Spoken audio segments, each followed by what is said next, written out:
Hello and welcome to a nostalgic ramble with me. We are rambling about IEB's paper 2 from May 2025. This is the first question that we're looking at from that exam paper. And that question is question 3. In the diagram below, two circles with centers A and E are drawn. Okay, so we've got our circles, center A, another circle, center E. BCD is a common tangent to both circles at B and D respectively. The equation of circle A is x plus 8 squared plus y squared is equal to 20. So the center of the circle is negative 8 and 0. And its radius is the square root of 20. Right. C is the x-intercept of the tangent, the common tangent, and B is the point T and minus 4. And this point lies on the circle whose equation we've been given. So we can use that to work out T if we need to. And then we're told that points A and E are 28 units apart. At this point, we haven't been told that E is a point on the x-axis, but it kind of looks like it is. Don't use that to to make any calculations. You can't calculate based on that, but this is possibly where this information will come in handy, that if this is negative 8 and 0, then we possibly just need to add 28 units to get the coordinates of E. But anyway, jumping ahead of ourselves. So the first question asks us to show that T is equal to negative 6. So, like I said, this is a point on a circle whose equation we've been given. We know the y coordinate. We need to figure out the x coordinate. So we're just going to sub it into the equation. Okay, so we know that T plus 8 squared plus negative 4 squared is equal to 20. So this is going to be a quadratic equation. So I'm just going to expand everything, get one side to be 0, you know, all the good stuff. So remember that this is not T squared plus 64. You need to do the full FOIL.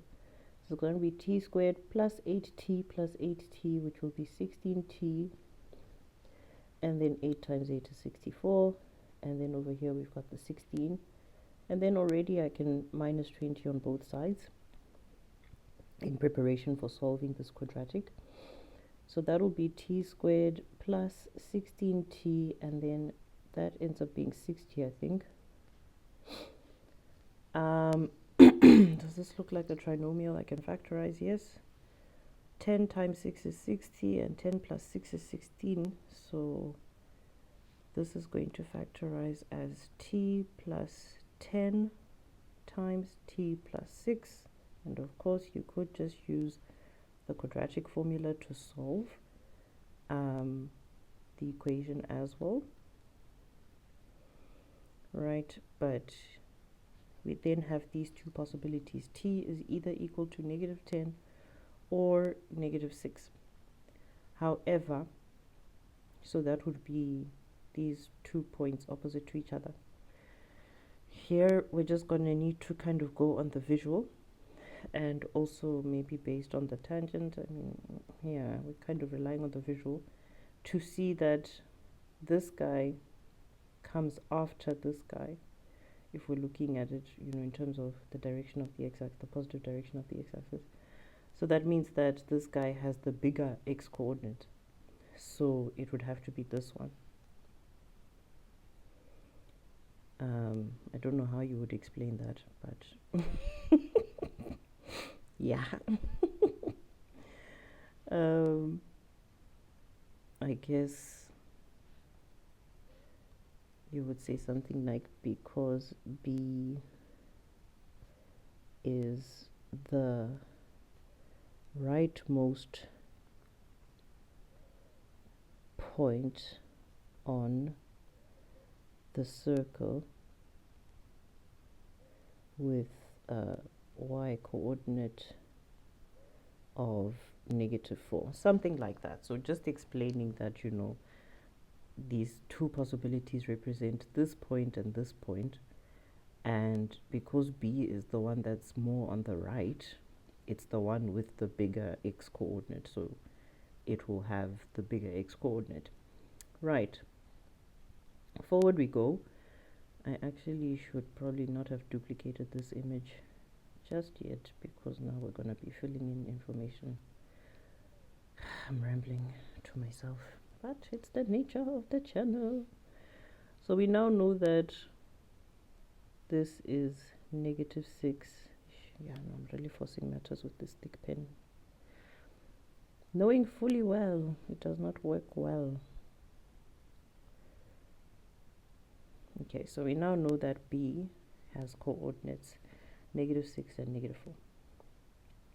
The next thing we're asked to do is to work out the gradient of AB, which is a radius. So we just do that using our gradient formula, because we know the center of the circle is -8 and 0, and we read that from the equation of the circle. And we know the coordinates of B now is -6 and -4. So the gradient of AB will be, let's say, 0 minus -4, and the x coordinates at the bottom, that will be -8 minus -6. And I think that comes to 4 over -2, which will be -2. Right. So there's another useful thing to fill in, is the center of the circle. I'm going to do that on the next page before we start with the next question. So we just uncovered that the coordinates here are -8 and 0, and we've also just worked out that the gradient of this line over here, not what I wanted to do. So this gradient here is -2. Right. So next thing we're asked to do is to then work out the size of CAB.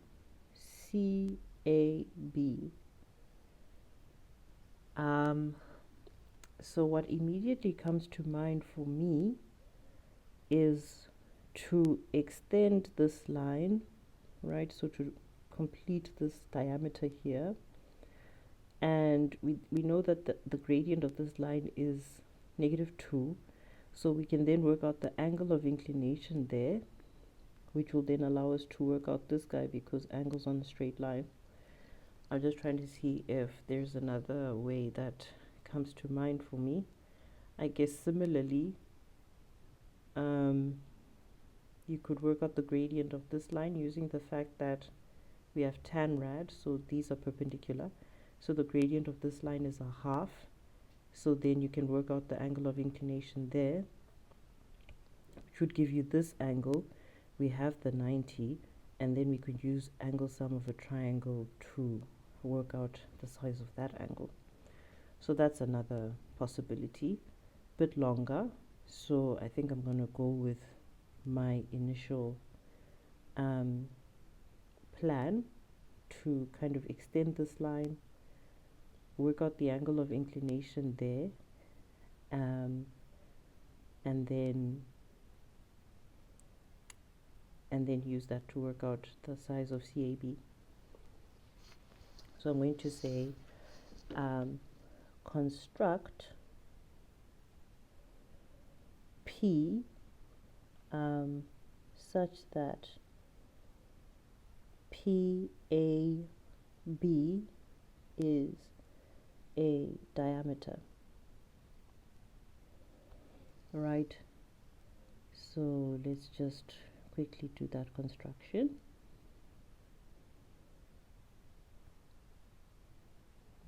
Okay, I can do it with the blue, I guess. Oh, now am I going to be able to continue this line. That was actually not so bad, but now it's the wrong thickness of the pen. Oh dear. Not bad at all. So there's my P, right? So I've got my diameter now, and then I'm going to say the gradient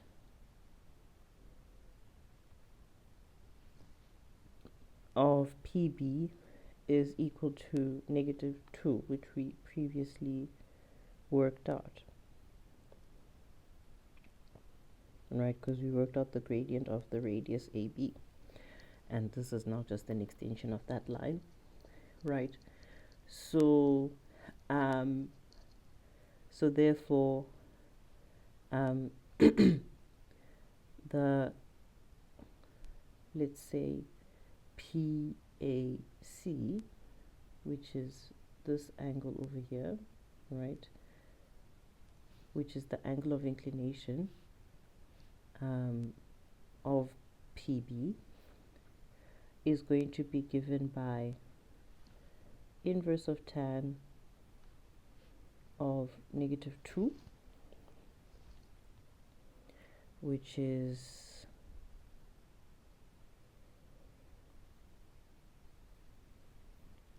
okay. Something is coming with negative angles, so let me stop taking shortcuts. So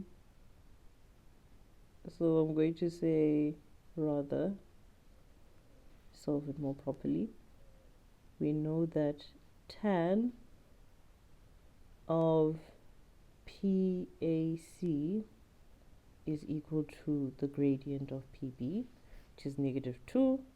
If we then solve, we will have to find the ref angle, which is inverse of tan of 2. Okay.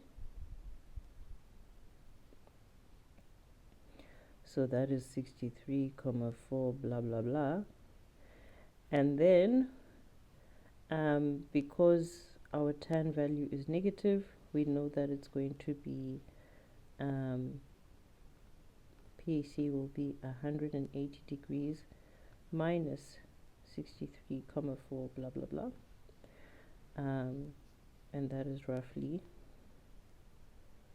so if we say 180 minus that, it is 116,6 roughly.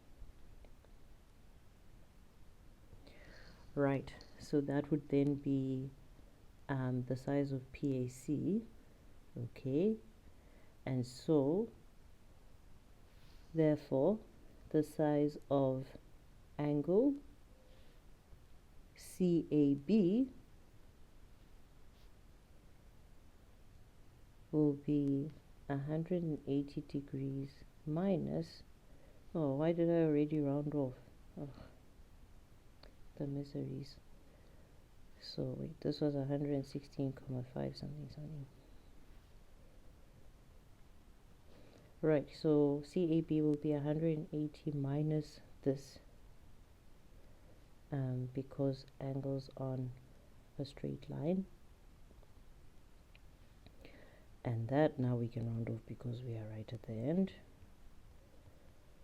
So that is 63,4 degrees. Right, would be the size of this angle over here. Cool story. Determine the equation of tangent BCD. So in order to do that, let's just fill in what we know once again. Oh my goodness, this is becoming torturous. Yeah, I think I'm just gonna bite the bullet and get rid of this, which I just shouldn't have duplicated to begin with. I'm always such a rookie when I come back to making these videos and just make such simple,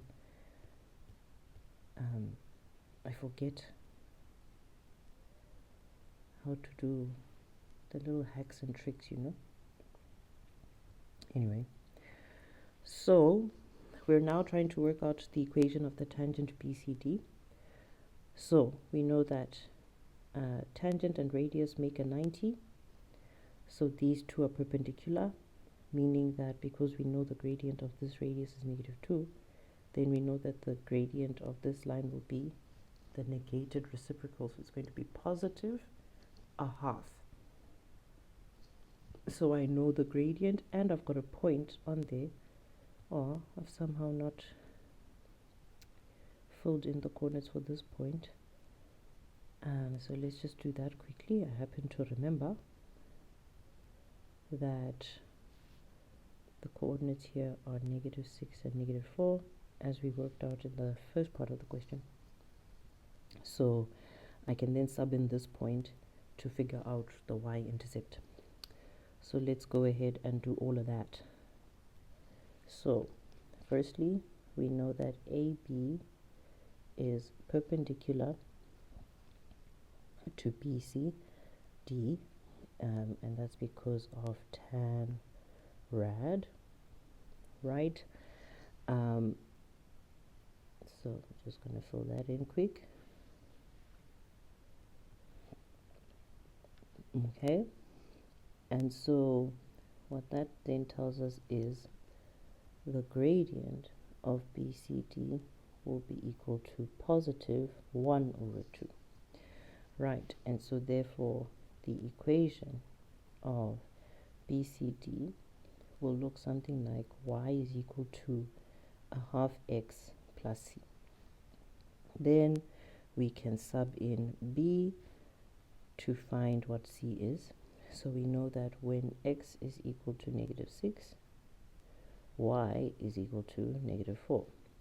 So that will be -3 plus c is equal to -4, meaning that c is equal to -1. Right, and so the final answer here is that y is equal to 1/2 x minus 1. Right, so I'm just going to fill that in as well, in case we need it for a future question, probably will. Y is equal to 1/2 x minus 1. Right, next.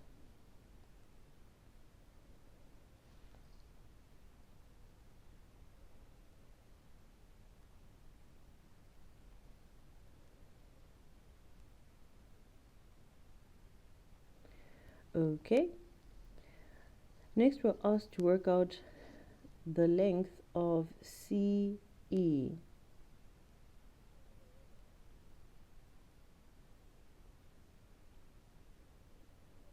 Okay, so I mean, I know that points A and E are 28 units apart, and I thought we're not going to assume that E is on the x-axis, but I guess we're meant to, in order to get the coordinates of E.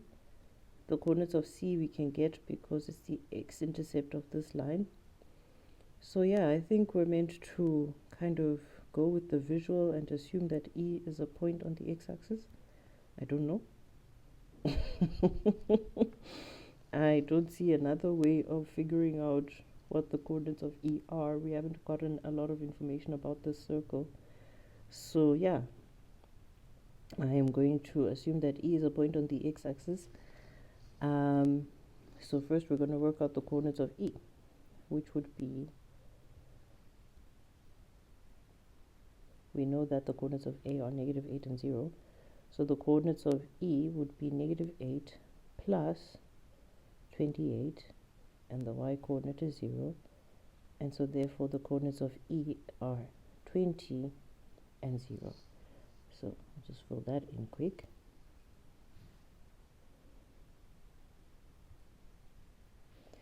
Right, and then from there we want to work out the coordinates of C.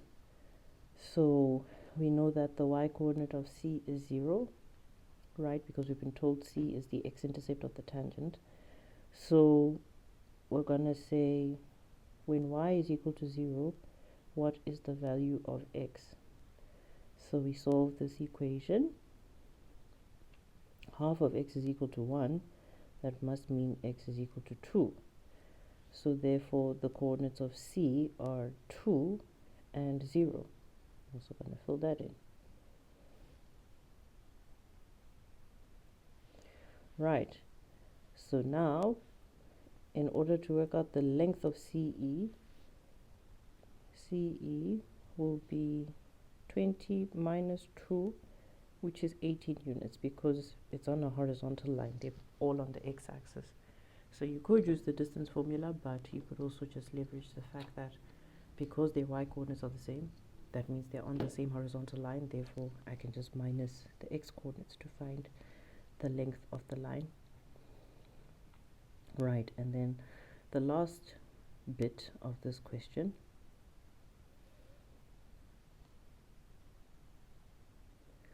asks us to calculate the area of triangle ABC.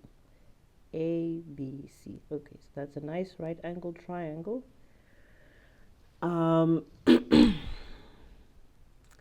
We know this angle from a previous question. So I'm wondering about the area rule, because for area rule you need side, angle, side. We can work out the length of this side because again it's on a horizontal line, so this is 10 units to go from -8 to 2. And then we also know the length of the radius because of the equation of the circle. This is root 20, the radius. And then we know this angle. So we can use the area rule as one option. Another option is to use half base times height, because we've got the perpendicular relationship here, half base times perpendicular height. So we could work out this distance BC using the distance formula, and then again the radius we know is root 20. So yeah, I'm actually inclining more that way because I obviously didn't store this answer. Oh, I still have it though. Haha, I still have it. Okay, so I'm gonna use it.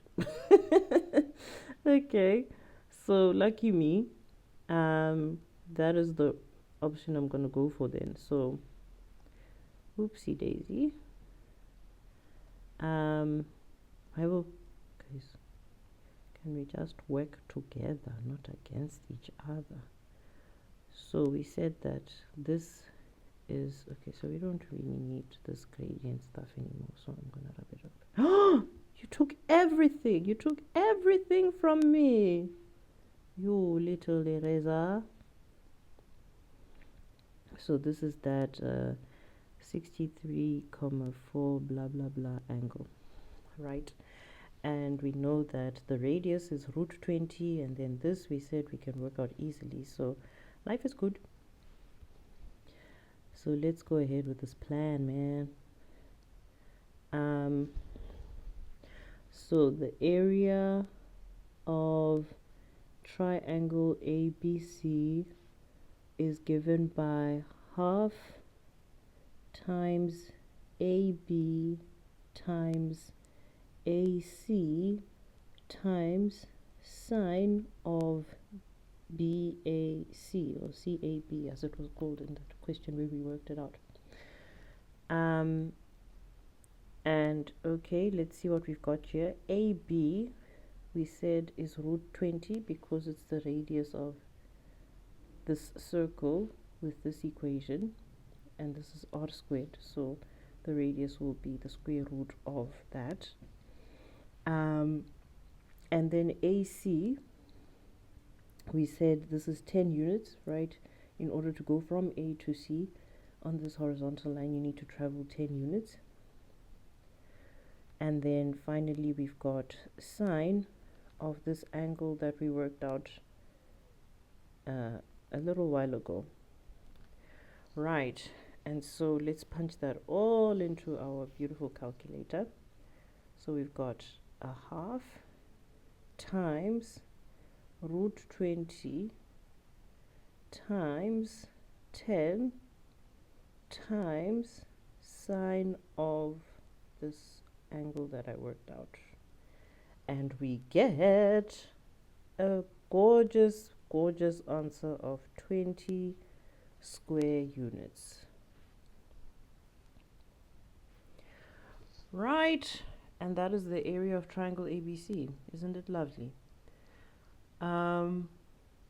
Okay, so I am going to check my answers now. And of course, as usual, I'll only really comment if they did something very different to what I did.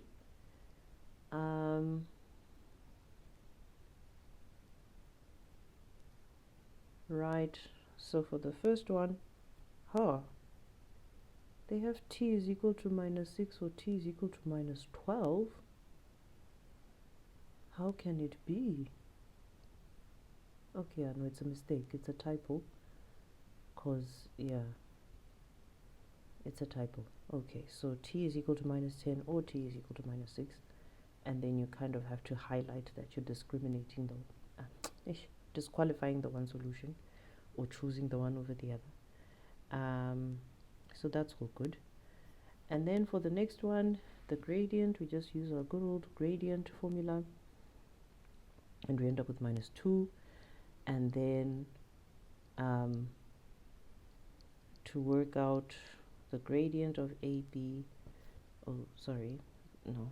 the angle, we did get 63,4. Yeah, not too much going on there. And then the equation of the tangent is indeed y is equal to a half x minus 1. Also nothing unusual happening there. And then for E, yes, we were expected to just go with what we saw with our eyes, that E is a point on the x-axis. Hey, I don't recommend such cowboy things. I recommend, if in an exam, please don't feel pedantic or petty. If you just want to ask someone, is this a point on the x-axis? Like, am I allowed to assume that? I think you are within your rights to ask that. So anyway, we get that CE has a length of 18 units. Good. And then the last question, the one option is indeed to use the area rule. The other option is indeed to work out the length of BC using the distance formula, and then you do your half base times height, which should then allow you to arrive at the same answer of 20 square units. So that was our first question for paper 2. Nice sort of knowledge routine level type questions. And yeah, thank you for coming through. Check you again another time.